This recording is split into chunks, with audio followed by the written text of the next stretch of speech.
Channel को subscribe करो पहले। हाँ जल्दी करो, मुझे पता है कि आप लोग नहीं करते, वीडियो देखते हो लेकिन सब्सक्राइब नहीं करते। लाल कलर का बटन नहीं से दबाओ, जल्दी दबाओ, किसी जंगल जल्दी दबाओ, फिर मैं चुनचुन नाम की शरारती गिलहरी अपनी माँ किट्टू के साथ रहती थी। चुनचुन कभी भी किट्टू की बात नहीं मानती थी।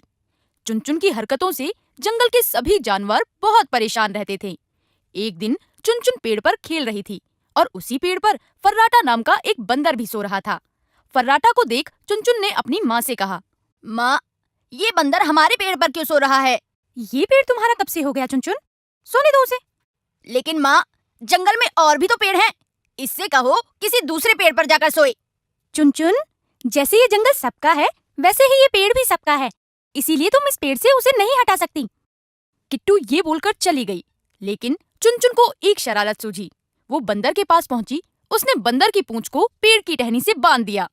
उसके थोड़ी ही देर बाद जब फर्राटा बंदर सोकर उठा तो उसने दूसरी टहनी पर छलांग लगाने की कोशिश की, लेकिन उसकी पूंछ बंधी होने के कारण वो दूसरी टहनी तक नहीं पहुंच सका और वहीं पेड़ से उल्टा लटक कर चिल्लाने लगा, बचाओ बचाओ, मैं यहाँ पेड़ पर उल्टा लटक गया हूँ, बचाओ।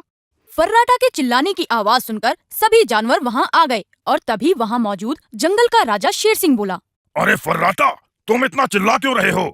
किसी ने मेरी पूंछ टहनी से बांध दी है।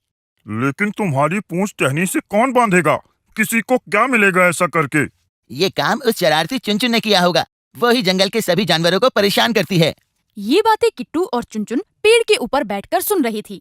इतने में चुनचुन बोली, हाँ, मैंने ही बंदर की पूंछ पेड़ से बांधी है। लेकिन तुमने ये सब क्यों किया? बंदर ने तुम्हारा क्या बिगाड़ा है? जंगल में इतने सारे पेड़ हैं, तो ये बंदर इस पेड़ पर क्यों सोया? ये हमारा पेड़ है। ये सुनकर सभी जानवर हैरान रह गए। तभी हिरन बोला, चुनचुन, एक बात कान खोलकर सुन लो। ये जंगल सबका है, इसलिए यहाँ के पेड़ों पर भी सबका अधिकार है। चुनचुन, अगर अब तुमने जंगल में किसी जानवर को तंग करने की कोशिश की तो मैं तुम्हें इस जंगल से निकाल दूंगा। ये सुनकर किट्टू जल्दी से बोल पड़ी, नहीं नहीं महाराज, चुनचुन अभी छोटी है, उसको माफ कर दीजिए।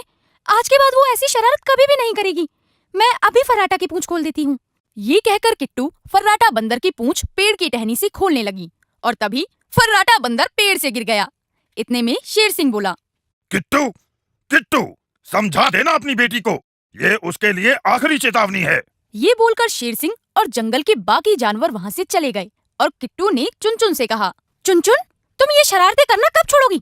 तुम्हारी ये ना समझी किसी दिन तुम्हारे लिए मुसीबत बन जाएगी, समझी? किट्टू की बात का चुनचुन पर कोई असर नहीं हुआ। ऐसे ही कुछ दिन बीत गए कि तभी किट्टू को किसी काम से जंगल से बाहर जाना पड़ गया और उसने चुनचुन से कहा, चुनचुन, मैं एक जरूरी काम से जंगल के बाहर जा रही हूँ, लेकिन तुम यहाँ किसी को परेशान मत करना और जंगल से कहीं दूर मत जाना। ठीक है माँ, आप चिंता मत करो, मैं किसी को परेशान नहीं करूँगी।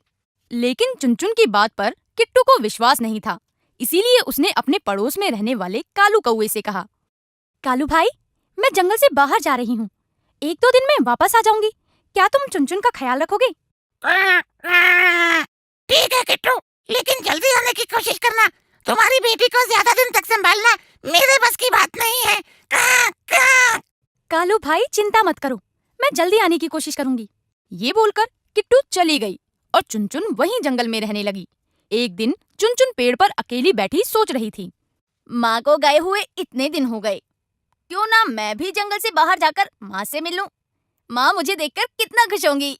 ये सोचते हुए वो पेड़ से उतरने लगी ताकि वो जंगल से बाहर जा सके। लेकिन पेड़ से उतरते हुए उसे कालू ने देख लिया और वो बोला, चुनचुन, तुम कहाँ जा रही हो? पेड़ से नीचे क्यों उतर रही हो? कहीं नहीं कालू अंकल, मैं तो बस पानी पीने जा रही थी, पानी पीकर जल्दी आ जाऊंगी। ठीक है, जाओ, लेकिन जल्दी आ जाना, रात होने वाली है। कालू की बात सुनकर चुनचुन वहाँ से चली जाती है और वो जंगल से बाहर जाने की कोशिश में रास्ता भूल जाती है। अब उसे दूर दूर तक कोई नहीं दिखाई देता जिससे वो रास्ता पूछ सके। उधर किट्टू जब पेड़ पर वापस आई तो उसे चुनचुन कहीं नहीं दिखाई दी। उसने कालू से पूछा, कालू भाई, चुनचुन कहाँ है? उसने थोड़ी देर पहले मुझसे कहा था कि वो पानी पीने जा रही है, उसके बाद वो अभी तक नहीं लौटी।